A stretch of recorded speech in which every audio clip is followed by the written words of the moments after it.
Hello Jazzy, today is Monday. The Chiefs just won the Super Bowl, and that's all the football reference I will be doing today, as not to confuse your poor soul who lives under a rock.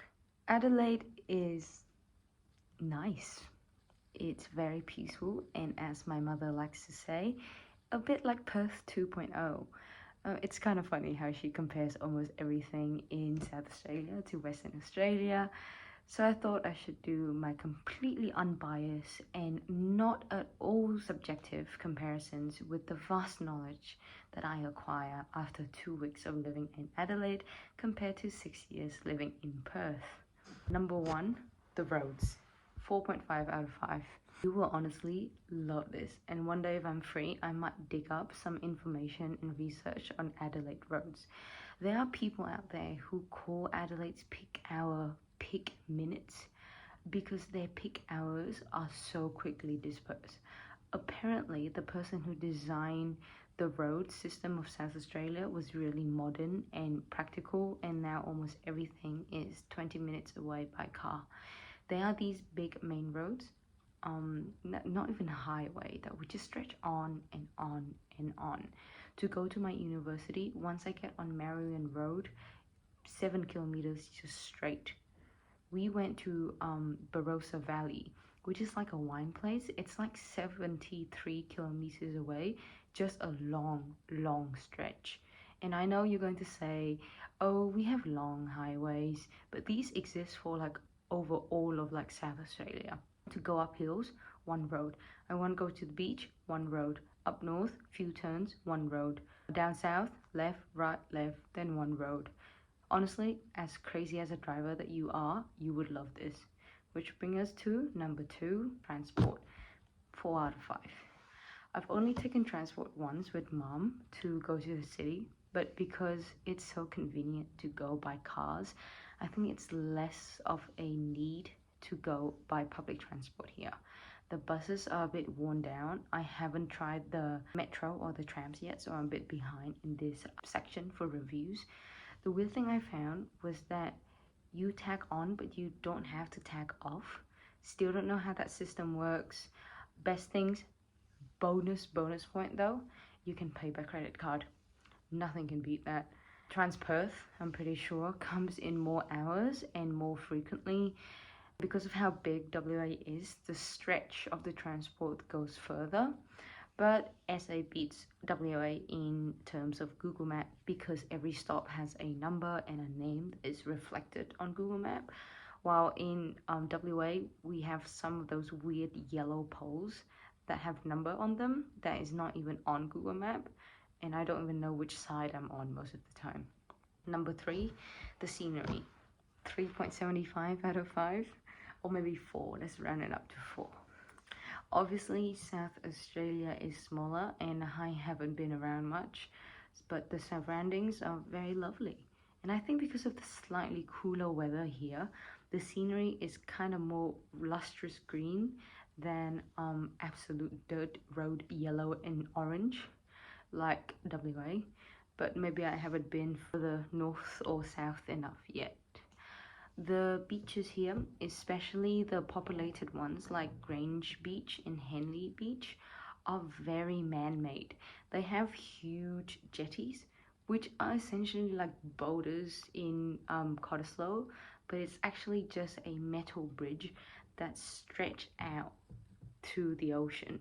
These causes a lot of corrosions, and sands would just spread miles and miles onwards before you reach the ocean floor, and you have to walk in the shallow water / knee-high water for like 5 minutes before the water actually comes up to your head. The one further south, the one or further north, are prettier, much prettier though.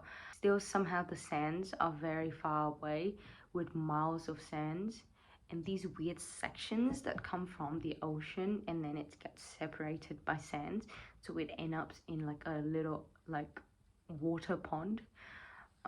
But yeah, very blue, very clear, very Rockingham vibe. The shops are very easy to get to. You have a sense of convenience because of how close everything seems to be. It kind of weirds me out though, how there's like 3 Woolies within walking distance of each other. Also, the Bunnings in shopping malls are huge, like gigantic.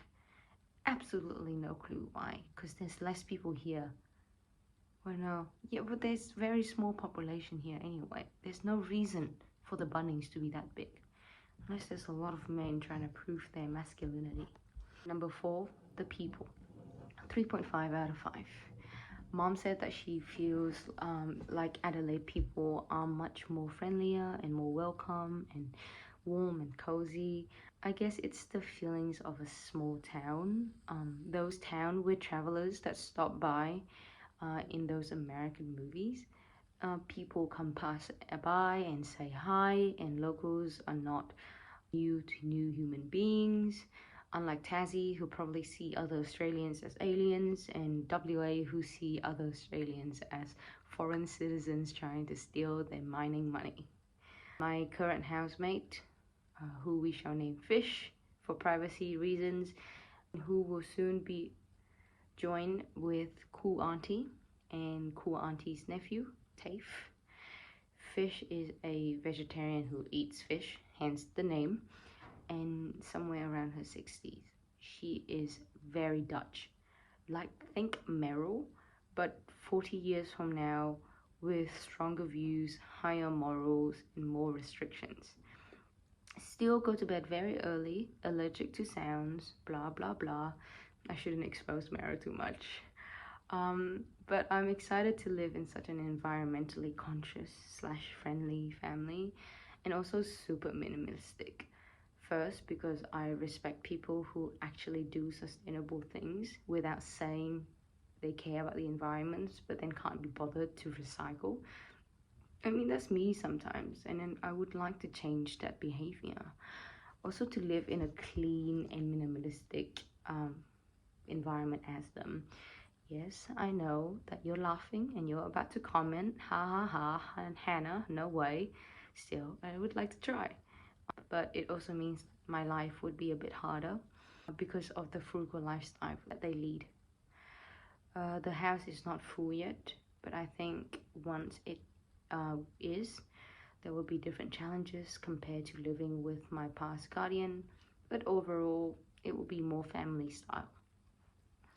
For more specific updates, these past few days has been quite a journey, and it's getting busier and busier. For the most part, it has been meeting up with Mama's Tina's friends and really solidified our connections to Adelaide people. While on paper, I'm a yapper who loves to yap with people, socializing in a formal context has always been a bit tiring for me, and my social battery was draining pretty quick.